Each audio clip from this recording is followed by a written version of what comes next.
So good morning guys. तो चलिए start करते हैं आज के यानी कि 14 मई के इंपॉर्टेंट करंट अफेयर्स को। तो इस प्रश्न में पूछ रहे हैं अभी हाल ही में सुल्तान अजलान शाह ट्रॉफी 2024 को किसने जीत लिया है? तो आंसर होगा जापान ने। यहाँ पे हम बात कर रहे हैं सुल्तान अजलान शाह कप की या सुल्तान अजलान शाह ट्रॉफी बोल दो। अच्छा, पहले तो ये ध्यान रखना इसका संबंध किस खेल से है। तो आंसर होगा हॉकी से। पुरुषों का ये हॉकी टूर्नामेंट है।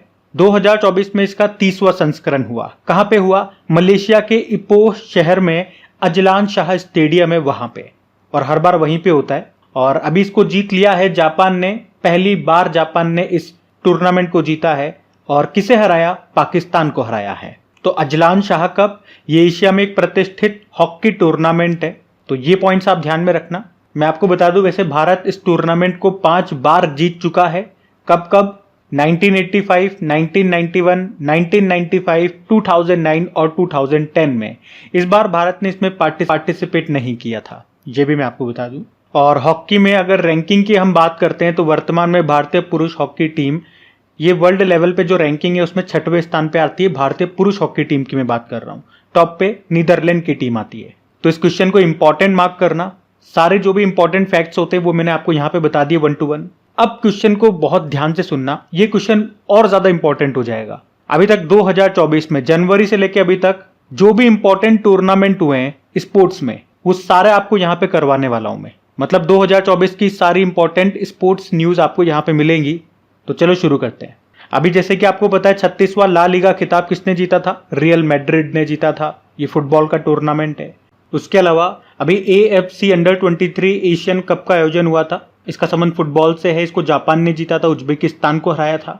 अभी 2025 में BWF world junior badminton championship कहां पे होगा? याद रखना, असम के गुवाहाटी में। अभी ये सबसे इंपॉर्टेंट है, थॉमस कप और उबेर कप। ऐसे याद रखो, थॉमस कप ये पुरुषों का बैडमिंटन टूर्नामेंट है और उबेर कप ये महिलाओं का बैडमिंटन टूर्नामेंट है। दोनों को अभी चाइना ने जीता, इंडोनेशिया को ही हराया था दोनों में। तो बड़ा आसान हो गया, इसे याद रखना। उसके अलावा हम देख रहे हैं अभी काफी दिनों से ICC T20 जो वुमेन्स वर्ल्ड कप है 2024 में ये बांग्लादेश में होगा। और ICC T20 mains world cup ये 2 देशों में होगा, अमेरिका और वेस्ट इंडीज में। अभी आपने देखा राष्ट्रीय महिला कैरम खिताब ये जीता है रश्मि कुमारी ने, 12वीं बार जीता। अभी पुरुष और महिला राष्ट्रीय खो खो चैंपियनशिप दोनों को महाराष्ट्र ने जीता था। अभी जो पेरिस ओलंपिक होंगे ये समर ओलंपिक के 33rd नंबर का एडिशन है। इसमें अभी उद्घाटन समारोह भारत के ध्वजवाहक किसे बनाया गया? शरद कमल को, जिनका संबंध टेबल टेनिस से है। अभी नॉर्थ ईस्ट गेम्स 2024 का 3रा संस्करण कहां पे हुआ? नागालैंड में। अभी वुमेन प्रीमियर लीग का आयोजन हो चुका है और इसको RCB रॉयल चैलेंजर्स बंगलुरु ने जीत लिया, जिसकी कप्तान स्मृति मंधाना है। इन्होंने दिल्ली कैपिटल को हराया। अभी रणजी ट्रॉफी 2024 को मुंबई ने जीत लिया विदर्भ को हरा करके, इसका संबंध क्रिकेट से है। संतोष ट्रॉफी 2023-24 को अभी ये फुटबॉल से संबंधित है, इसको सर्विसेज ने जीता गोवा को हरा करके। प्रो कबड्डी लीग सीजन 10 का आयोजन अभी हुआ था, पुनेरी पल्टन ने जीत लिया। अभी बैडमिंटन एशिया टीम चैंपियनशिप 2024 को भारत ने जीत लिया था, थाईलैंड को हराया था। और ICC अंडर-19 वर्ल्ड कप 2024 इसे ऑस्ट्रेलिया ने जीत लिया था, भारत को हराया था।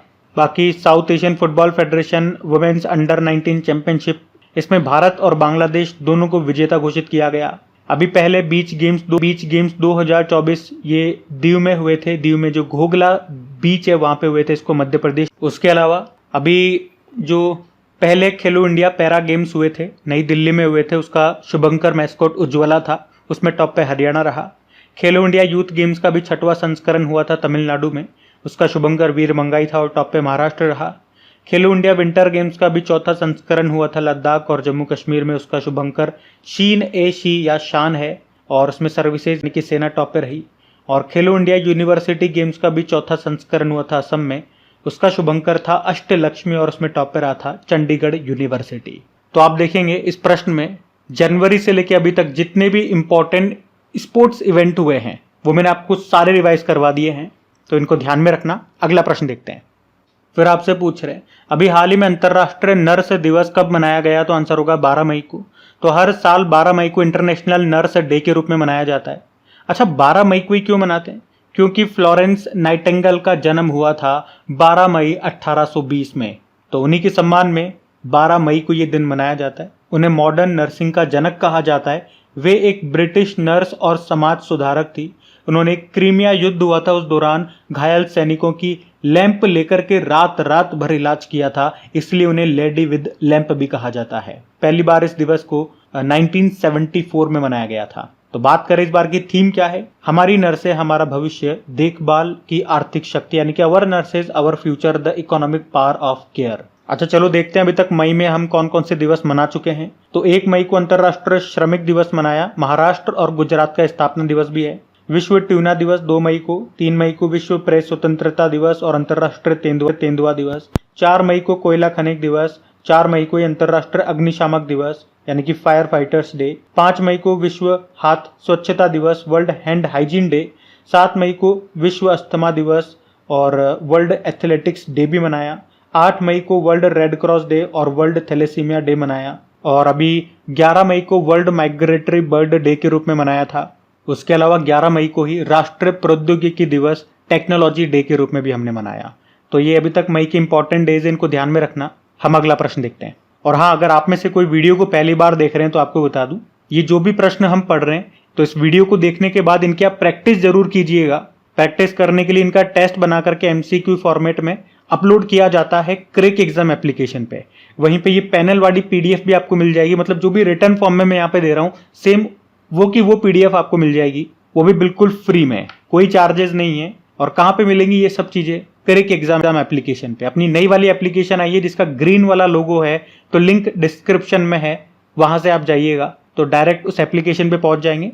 बाकी जो चैनल पे पहली बार है, क्रिक एग्जाम चैनल को सब्सक्राइब करके बेल आइकन को प्रेस जरूर कीजिएगा और ऑल नोटिफिकेशन को सेट कर लीजिए ताकि आने वाली वीडियोस का नोटिफिकेशन आपको सबसे पहले मिल सके। अभी अगला प्रश्न देखते हैं। और हाँ, करंट अफेयर्स का रिवीजन करना चाहते हैं तो वो वीडियोस भी हमारे आते हैं। इस तरह का थंबनेल आपको दिखेगा जिसमें 2024 के स्टार्टिंग से हम रिवीजन करना स्टार्ट कर रहे हैं। 1 लाइनर रिवीजन होता है इंपॉर्टेंट क्वेश्चंस का, तो वो भी आप देख सकते हैं, इंपॉर्टेंट रहेगा आपके लिए। अभी अगला प्रश्न देखते हैं। चलो फिर आपसे पूछ रहे हैं, माउंट एवरेस्ट पर 29 टाइम्स चढ़ने वाले विश्व के पहले व्यक्ति कौन बन गए? तो आंसर होगा कामिरीता। तो नेपाल के शेरपा हैं, शेरपा मतलब गाइड हैं, कामिरीता इनका नाम है, और ये 29 बार माउंट एवरेस्ट पर चढ़ने वाले पहले व्यक्ति बन गए हैं। वे हर साल माउंट एवरेस्ट पर चढ़ते हैं और पिछले साल 2023 में तो वो 2 बार चढ़ गए थे। उन्हें एवरेस्ट मैन के नाम से भी जाना जाता है, तो इनका नाम याद रखना। और माउंट एवरेस्ट की बात करें तो आप जानते ही हो ये दुनिया की सबसे ऊंची पर्वत चोटी है। नेपाल में इसको सागर माता कहते हैं, तो तिब्बत में चोमोलुंगमा कहते हैं। और आपको बता दूं 1852 में जॉर्ज एवरेस्ट के नेतृत्व में भारत के सर्वेक्षकों ने शिखर की ऊंचाई को सटीक रूप से मापा था, तो फिर उन्हीं के सम्मान में 1865 में इसका नाम माउंट एवरेस्ट कर दिया गया, वरना पहले इसे पीक 15 के नाम से जानते थे। वैसे इसकी हाइट कितनी है? 8848.86 मीटर।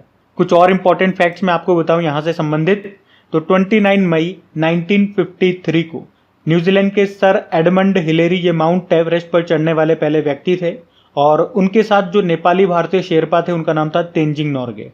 और इसी कारण से 29 मई को हम माउंट एवरेस्ट डे के रूप में मनाते हैं। और ये जो पहले शेरपा थे तेंजिंग नोर्गे, मैंने कहा ये नेपाली भारतीय थे, तो इन्हीं की याद में, इनके सम्मान में भारत सरकार ने 1994 में तेंजिंग नोर्गे साहसिक पुरस्कार भी देना शुरू किया था, उसकी स्थापना की थी। यहाँ पे 2 होमवर्क प्रश्न दूंगा मैं आपको। तो एक प्रश्न तो ये है कि अभी ये जो तेंजिंग नोर्गे सम्मान है ये किसे मिला है? अगर डेली करंट अफेयर्स आप देखते हैं तो कई बार इनका नाम मैं आपको रिवाइज करवा चुका हूं। हिंट मैं आपको दे देता हूं, ये उत्तराखंड की पर्वतारोही थी, मरणोपरांत इनको ये सम्मान मिला अभी। तो उनका नाम बताइएगा, महिला है वो। और दूसरा प्रश्न मेरा यह है कि अभी हमारे देश में कहां पर देश का पहला कार्टोग्राफी संग्रहालय का उद्घाटन किया गया था जिसका नाम जॉर्ज एवरेस्ट के नाम पे रखा गया था? ये भी बड़ा महत्वपूर्ण प्रश्न है भैया। अब देखो बीच बीच पे जो भी प्रश्न आपसे पूछता हूं ना, ये पुराने करंट अफेयर्स के इंपॉर्टेंट प्रश्न ही होते हैं, तो इससे आप ये पता लगा सकते हैं, खासतौर पे नए स्टूडेंट्स को बता रहा हूं, पुरानों को तो पता है क्योंकि। तो इन प्रश्नों से आप क्या पता लगा सकते हैं कि पुराना जो आपने करंट अफेयर्स पढ़ा हुआ है वो आपको याद है या नहीं है, कि उसको याद करने में समय लग रहा है। क्योंकि एग्जाम में भी ऐसे ही होगा, अचानक से जैसे क्लिक करोगे नेक्स्ट क्वेश्चन आ जाएगा। अब क्वेश्चन पढ़ते ही आपको चीजें याद आनी चाहिए, उसे सोचने नहीं बैठोगे। तो इसीलिए कहते हैं करंट अफेयर्स जो आपने पढ़ लिया है उसका रिवीजन भी उतना ही इंपॉर्टेंट है जितना नए करंट अफेयर्स को पढ़ना। तो वो रिवीजन क्लास आप लोग जरूर देखा करें, आपके लिए रामबाण साबित होगी वो क्लास, देख लेना एग्जाम टाइम पे। अच्छा, इसी तरह से अगर आगे देखें 2-4 पॉइंट और हैं कि माउंट एवरेस्ट पर चढ़ने वाली पहली महिला कौन थी? तो जापान की जुंको ताबेई 1975 में चढ़ी थी। लेकिन इससे ज़्यादा इंपॉर्टेंट ये है, पहली भारतीय महिला कौन थी? बछेंद्री पाल। और इनसे भी ज़्यादा इंपॉर्टेंट है कि माउंट एवरेस्ट पर चढ़ने वाली दुनिया की पहली विकलांग व्यक्ति कौन है? तो 2013 में चढ़ी थी ये, अरुणिमा सिन्हा नाम है इनका। तो यहाँ से जितने भी और इंपॉर्टेंट स्टैटिक प्रश्न बन सकते थे वो भी मैंने आपको लगे याद करा दिए, ध्यान में रखना। और गाइस सेशन अच्छा लगता है तो प्लीज वीडियो को लाइक जरूर करें। आपका सेशन बनाने में बहुत मेहनत लगती है, बहुत दिल से आपका सेशन तैयार करता हूं, जो आपको फील भी होता होगा। तो अगर मेहनत अच्छी लगी तो प्लीज वीडियो को एक लाइक जरूर दीजिएगा। आज के वीडियो के लाइक का टारगेट रखते हैं 7,000 लाइक का। तो ये टारगेट अचीव करने में मेरी मदद करें, इसे अपने दोस्तों के साथ भी शेयर करें। अगर कोई स्टडी ग्रुप से जुड़े तो एक बार वहां पे शेयर जरूर कर देना। अभी अगला प्रश्न देखते हैं। फिर आपसे पूछ रहे हैं, अभी हाल ही में पूर्वोत्तर भारत की पहली महिला डीजीपी कौन बनी है? तो आंसर होगा इदाशीशा नोंगरांग। तो अभी मेघालय सुरक्षा आयोग ने आईपीएस की वरिष्ठ अधिकारी है इदाशीशा नोंगरांग, इनको मेघालय की पहली डेप्यूटी जनरल ऑफ पुलिस यानी कि डीजीपी नियुक्त किया है। और ये डॉक्टर लज्जा राम बिश्नोई की जगह लेंगी।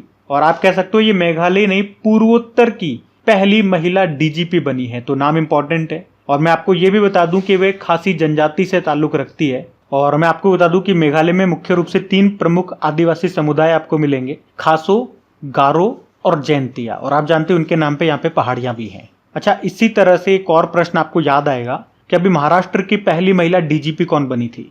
रश्मि शुक्ला बनी थी। और इसी तरह से नीना सिंह सीआईएसएफ की पहली महिला डायरेक्टर जनरल बनी थी। और नईमा खातून की बात करें तो अलीगढ़ मुस्लिम यूनिवर्सिटी में पहली महिला वाइस चांसलर कुलपति ये बनी थी। ये सारे अभी नए अपॉइंटमेंट है और इंपॉर्टेंट है, ध्यान में रखना। अच्छा, इसी तरह से आपसे पूछा जा रहा है कि पूर्वोत्तर भारत की जो पहली वंदे भारत एक्सप्रेस है कहाँ चली थी? असम में। और इसी तरह से डीजे यात्रा शुरू करने वाला पूर्वोत्तर भारत का पहला हवाई अड्डा ये बना था गुवाहाटी का, जो असम का गुवाहाटी का है, जो गोपीनाथ बारदोलाई हवाई अड्डा। और पूर्वोत्तर भारत का पहला कंप्रेस्ड बायोगैस प्लांट भी याद रखना, इसका भी उद्घाटन किया गया था असम में ही। तो अच्छा प्रश्न है ये, ध्यान में रखना। अगला प्रश्न देखते हैं। फिर आपसे पूछ रहे, अभी हाल ही में किस कंपनी ने ड्रोन दीदी परियोजना के लिए MSDE के साथ समझौता किया? तो आंसर होगा महिंद्रा एंड महिंद्रा। MSDE मतलब ministry of skill and development entrepreneurship. तो देखो यहाँ पे ये जो परियोजना है ये बड़ी इंपॉर्टेंट हो जाती है हमारे लिए। इस प्रश्न के थ्रू हम उसे ही कवर करेंगे। तो क्या है प्रोजेक्ट, क्या है परियोजना? ड्रोन दीदी परियोजना। पहले बात करते हैं इसको शुरू कब किया था, कब लॉन्च किया था, किसने किया था? तो प्रधानमंत्री नरेंद्र मोदी ने इसको लॉन्च किया था 11 मार्च 2024 को। कहाँ पे?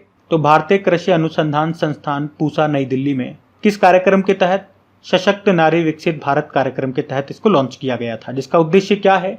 15,000 महिला नेतृत्व वाले स्वयं सहायता समूहों यानी कि सेल्फ हेल्प ग्रुप्स को फसल निगरानी, उर्वरक छिड़काव और बीज बोने जैसे कार्यों में सहायता के लिए उन्हें कृषि ड्रोन से प्रशिक्षित करना।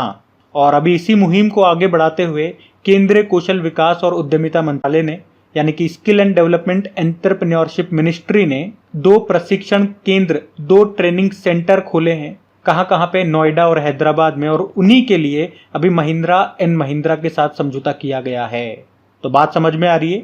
ये कंपनी यहाँ पे महिलाओं को ड्रोन चलाना सिखाएंगी, उनको ऑपरेट करना और उनका कैसे रख रखाव करना है, ये सब बातें उनको सिखाई जाएंगी, ताकि महिला किसान फसलों में खाद डाल सके, फसलों की निगरानी कर सके और बीज बोने जैसे काम ये सब ड्रोन की मदद से कर सके। अभी इसमें टोटल 500 ग्रामीण महिलाओं को ट्रेनिंग दी जाएगी। महिंद्रा एंड महिंद्रा कंपनी की बात करें, स्थापना होती है 1945 में, हेडक्वार्टर मुंबई में है और चेयरमैन है आनंद महिंद्रा। तो यहाँ पे ये इंपॉर्टेंट हमने प्रोजेक्ट कवर कर लिया, ये परियोजना कवर कर ली है, ड्रोन दीदी योजना। ध्यान रखना। अगला प्रश्न देखते हैं। फिर आपसे पूछ रहे हैं, हाल ही में इसरो ने 3D प्रिंटिंग तकनीक से निर्मित किस लिक्विड रॉकेट इंजन का सफल परीक्षण किया? अभी तो आंसर होगा PS4। तो अभी इसरो ने 3D प्रिंटिंग तकनीक से निर्मित PS4 लिक्विड रॉकेट इंजन का सफल परीक्षण किया है। इस इंजन का PSLV रॉकेट के 4th स्टेज में यूज किया जाएगा। PSLV मतलब पोलर सैटेलाइट लॉन्च व्हीकल।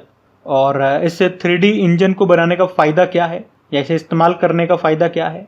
तो इसे बनाने में 97 परसेंटाइल तक रॉ मटेरियल यानी कि कच्चे माल की बचत हुई है और प्रोडक्शन टाइम भी 60% तक कम हुआ है। अच्छा, मैं आपको इसरो के बारे में बताऊंगा स्टैटिक, लेकिन उससे पहले यहाँ पे 3D से संबंधित कुछ करंट अफेयर्स के प्रश्न मैं आपको रिवाइज करवाता हूँ। एक तो बिल्कुल लेटेस्ट हमने पढ़ा था कि अभी किस IIT ने innovative 3D printed dummy ballot unit को डेवलप किया? तो आंसर होगा IIT गुवाहाटी ने। और भारत का पहला 3D प्रिंटेड पोस्ट ऑफिस ये कहाँ पे स्थापित किया गया? ये प्रश्न एग्जाम में पूछा जा चुका है, बेंगलुरु आंसर होगा। दुनिया का पहला 3D प्रिंटेड मंदिर ये बना है तेलंगाना में। दुनिया का पहला 3D प्रिंटेड इंजन बनाया था किसने? अग्निकूल कॉस्मोस ने, ये चेन्नई की कंपनी है। और इस इंजन का नाम रखा था अग्निलैट, और ये इंजन जिस रॉकेट में इस्तेमाल होगा उसका नाम अग्निबाण है। उसके अलावा भारत का पहला 3D प्रिंटेड घर ये बना था IIT मद्रास में, जिसका खुद उद्घाटन किया था निर्मला सीतारमण जी ने। और बताओ पहला 3D प्रिंटेड मानव कॉर्निया ये कहाँ पे बनाया गया? तो आंसर होगा हैदराबाद में। बाकी इसरो की बात करते हैं तो इसरो मतलब इंडियन स्पेस रिसर्च ऑर्गेनाइजेशन, स्थापना होती है 1969 में। हेडक्वार्टर बेंगलुरु में है, चेयरमैन है S सोमनाथ। अभी KPP नाम्बियार पुरस्कार भी मिला था इनको, और इनकी ऑटोबायोग्राफी आई है, उसका नाम है नीलावु कुदीचा सिम्हांगल, ये मलयालम भाषा में है। और इसरो का मोटो होता है space technology is in service of human kind. और अभी हमने पढ़ा था इसरो ने एक सेमी क्रायोजेनिक इंजन है, उसके लिए प्री बर्नर इग्निशन सफल परीक्षण किया था। अभी कहाँ पे? तमिलनाडु के महेंद्रगिरी में। और मैंने ये प्रश्न आपको डिटेल में समझाया भी था, तो ध्यान में रखना ये सारी बातें। अगला प्रश्न देखते हैं। फिर आपसे पूछ रहे हैं, अभी हाल ही में जारी विश्व बैंक की recipe for a liveable planet report जारी की गई है, जिसके अनुसार सर्वाधिक उत्सर्जन वाली कृषि खाद्य प्रणाली वाला देश कौन सा है? तो आंसर होगा चाइना। अब ये क्या रिपोर्ट है, किसने जारी किया है, क्या इसमें कहा गया है, मैं आपको सिंपल शब्दों में बताता हूँ। पहले तो याद रखो रिपोर्ट का नाम क्या है, recipe for a liveable planet report, जिसको जारी किया है वर्ल्ड बैंक ने। तो आपको समझ में आ गया वर्ल्ड बैंक ने इसको जारी किया, तो रिपोर्ट तो इंपॉर्टेंट है। क्या बताया गया इसमें बताया कि किस देश की कृषि खाद्य प्रणाली यानी कि एग्री फूड सिस्टम से सबसे ज्यादा ग्रीन हाउस गैसेस का उत्सर्जन होता है। तो इस मामले में पहले स्थान पे चाइना है, दूसरे पे ब्राजील बताया, और तीसरे पे भारत बताया गया। तो भारत का नाम भी आ गया तो रिपोर्ट और भी ज्यादा इंपॉर्टेंट हो जाती है। उससे पहले मैं आपको ये समझा दूं कि ये कृषि खाद्य प्रणाली है क्या, एग्री फूड सिस्टम का मतलब क्या होता है। बिल्कुल सिंपल भाषा में समझाऊंगा कि छोटे से बच्चे को भी समझ में आ जाए। तो जैसे कोई भी खाद्य कृषि उत्पाद है, इसमें खाद्य उत्पाद भी हो सकता है, अखाद्य उत्पाद भी हो सकता है, यानी कि वो फूड भी हो सकता है, नॉन फूड प्रोडक्ट भी हो सकता है। जैसे पहले हम फूड का एग्जांपल लेते हैं, तो उस फूड के पैदा होने से लेकर आपके खाने तक, मतलब वो फूड आपकी थाली में आ जाए, आप उसको खा जाओ, तो वो फूड पैदा हुआ और आपने उसको खाया, उसके बीच में जितनी भी प्रोसेस से वो निकलता है, जैसे कि उस फूड को खेत में उगाया गया होगा, उसकी कटाई की गई होगी, फिर उसकी हैंडलिंग की गई होगी, उसका ट्रांसपोर्टेशन हुआ होगा, खेत से मंडी तक लाया गया होगा, फिर उसकी प्रोसेसिंग की गई होगी, उसका डिस्ट्रीब्यूशन हुआ होगा, मार्केट में आया होगा, मार्केटिंग की गई होगी, आपको बेचा होगा, आपने खरीदा होगा, आपने उसे पकाया होगा, फिर आपने उसे खाया होगा। तो ये इतनी सारी जो प्रोसेसिंग हुई है उसके पैदा होने से लेके आपके खाने तक, तो इस पूरी फूड चेन को एग्री फूड सिस्टम कहते हैं। और इस रिपोर्ट में यही कहा गया कि जो कृषि खाद्य प्रणाली यानी कि एग्री फूड सिस्टम से सबसे ज्यादा ग्रीन हाउस गैसेस का उत्सर्जन हो रहा है वो चाइना में हो रहा है। बात आपको समझ में आ गई ना। इसके अलावा इस रिपोर्ट में यह भी बताया कि ये जो कृषि खाद्य प्रणाली है ये सालाना लगभग 16 गीगाटन ग्रीन हाउस गैसों का उत्सर्जन कर रही है, जो कि वैश्विक उत्सर्जन का लगभग 1/3 है। ये पॉइंट भी समझ में आ गया। और इसके अलावा एक और इंपॉर्टेंट बात इसमें कही गई कि भैया अगर 2030 तक कृषि खाद्य उत्सर्जन को आधा करना है और 2050 तक अगर शुद्ध शून्य हासिल करना है, यानी कि जीरो कार्बन एमिशन को हासिल करना है, तो 260 बिलियन $US का वार्षिक निवेश करना होगा। अच्छा, वैसे मेरे एक प्रश्न का उत्तर आप लोग देना कि भारत का जो नेट जीरो कार्बन उत्सर्जन का जो लक्ष्य है वो कब का है। चलो ये एक ही प्रश्न पूछ रहा हूं, उसका उत्तर दे दो। बाकी इस रिपोर्ट को वर्ल्ड बैंक ने जारी किया। देखो तो वर्ल्ड बैंक की बात करते हैं। देखो मैंने आपको बताया था कि वर्ल्ड बैंक और इंटरनेशनल मॉनेटरी फंड इन दोनों की स्थापना 1944 में अमेरिका के न्यू हैम्पशायर में ब्रेटन वुड सम्मेलन के दौरान हुई थी। तो इसीलिए दोनों का हेडक्वार्टर आपको वॉशिंगटन DC में मिलेगा। और इसके अध्यक्ष का नाम इंपॉर्टेंट है, अजय बंगा है, ये भारतीय मूल के हैं, नाम इंपॉर्टेंट रहेगा आपके लिए। अच्छा, वैसे इसी साल एक और प्रश्न हमने यहाँ पे पढ़ा था कि विश्व बैंक आर्थिक सलाहकार पैनल में एक भारतीय को शामिल किया गया था। उनका नाम राकेश मोहन है, जो कि RBI के पूर्व डेप्यूटी गवर्नर भी रह चुके हैं। तो ध्यान रखना ये। बाकी अगर हम बात करें कि वर्ल्ड बैंक और कौन कौन से रिपोर्ट्स इंडेक्सेस जारी करता है, तो देखो एक तो वर्ल्ड डेवलपमेंट रिपोर्ट ये जारी करता है, ग्लोबल इकोनॉमिक प्रोस्पेक्ट्स रिपोर्ट जारी करता है, रेमिटेंस रिपोर्ट जारी करता है, और एक ease of doing business report ये जारी करता था लेकिन बंद कर दिया, लेकिन अब उसकी जगह बिजनेस रेडी प्रोजेक्ट रिपोर्ट ये जारी करेगा। लॉजिस्टिक परफॉर्मेंस इंडेक्स ये जारी करता है, ह्यूमन कैपिटल इंडेक्स ये जारी करता है। तो ये सब ध्यान में रखना। अगला प्रश्न देखते हैं। फिर आपसे पूछ रहे हैं, अभी हाल ही में नीरज चोपड़ा ने दोहा डायमंड लीग में कौन सा पदक जीता? तो आंसर होगा सिल्वर मेडल। तो अभी दोहा डायमंड लीग का आयोजन ये कतर के स्पोर्ट्स क्लब में हुआ और यहाँ पर नीरज चोपड़ा ने सिल्वर मेडल जीता है। उन्होंने यहाँ कितनी दूर भाला फेंक करके सिल्वर जीता? 88.36 मीटर दूर। जबकि गोल्ड जीता है जैकब वादलेच ने, ये चेक रिपब्लिक से हैं। इन्होंने कितना दूर फेंका? 88.38 मीटर दूर भाला फेंक करके गोल्ड जीत लिया। अब आप देख सकते हो मात्र 2 सेंटीमीटर का अंतर है और नीरज चोपड़ा को गोल्ड की जगह सिल्वर मिला। इसी तरह हमारे साथ एग्जाम में भी होता है, आधा आधा एक एक नंबर से स्टूडेंट लिस्ट से बाहर हो जाता है। तो आप देख सकते हो एक एक आधा आधा नंबर कितना इंपॉर्टेंट होता है। इसीलिए मैं आपसे बार बार कहता हूं कि अगर मेहनत कर ही रहे हो तो अपनी पूरी जान लगा दो, थोड़ा सा भी समय बर्बाद मत करो। अच्छा, ये लिस्ट मैं आपके सामने लेकर के आ रहा हूं। आप देखेंगे इस लिस्ट में एक और भारतीय आपको दिखेंगे टॉप 10 में, किशोर जेना इनका नाम है। ये 9वें स्थान पर है। इनका संबंध भी याद रखना भाला फेंक से है। किशोर जेना इनका नाम है। अच्छा, मैं आपको याद दिला दूं कि नीरज चोपड़ा ने 2023 का जो दोहा डायमंड लीग हुआ था उसमें गोल्ड जीता था और नीरज चोपड़ा का अब तक का जो बेस्ट थ्रो था वो 89.94 मीटर का था, जो उन्होंने 30 जून 2022 को स्वीडन के स्टॉकहोम डायमंड लीग में हासिल किया था। आप जानते ही हो ओलंपिक में नीरज चोपड़ा गोल्ड जीतने वाले पहले भारतीय एथलीट हैं और ये कारनामा उन्होंने किया था टोक्यो ओलंपिक में। 87.58 मीटर दूर भाला फेंक करके उन्होंने गोल्ड जीता था और वो दिवस था 7 अगस्त का और उसी सम्मान में 7 अगस्त को भाला फेंक दिवस के रूप में हम मनाते हैं। ये भी ध्यान में रखना। अगला प्रश्न देखते हैं। फिर आपसे पूछ रहे हैं, अभी हाल ही में टाटा इलेक्ट्रॉनिक्स के नए अध्यक्ष कौन बन गए? तो आंसर होगा एन चंद्रशेखरन। तो टाटा सन्स के चेयरमैन है एन चंद्रशेखरन और अभी ये टाटा इलेक्ट्रॉनिक्स के नए अध्यक्ष बन गए हैं। इन्होंने किनका स्थान लिया? बनमाली अग्रवाल का स्थान लिया। टाटा ग्रुप की बात करें, इसकी स्थापना 1868 में जो उद्यमी और परोपकारी थे जमशेदजी टाटा उन्होंने की थी।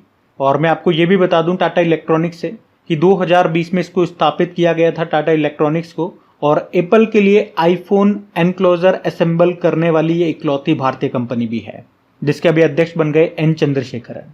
अभी आपको याद होगा इसी साल नवीन ताहिलियानी ये टाटा डिजिटल के एमडी सीईओ बने थे।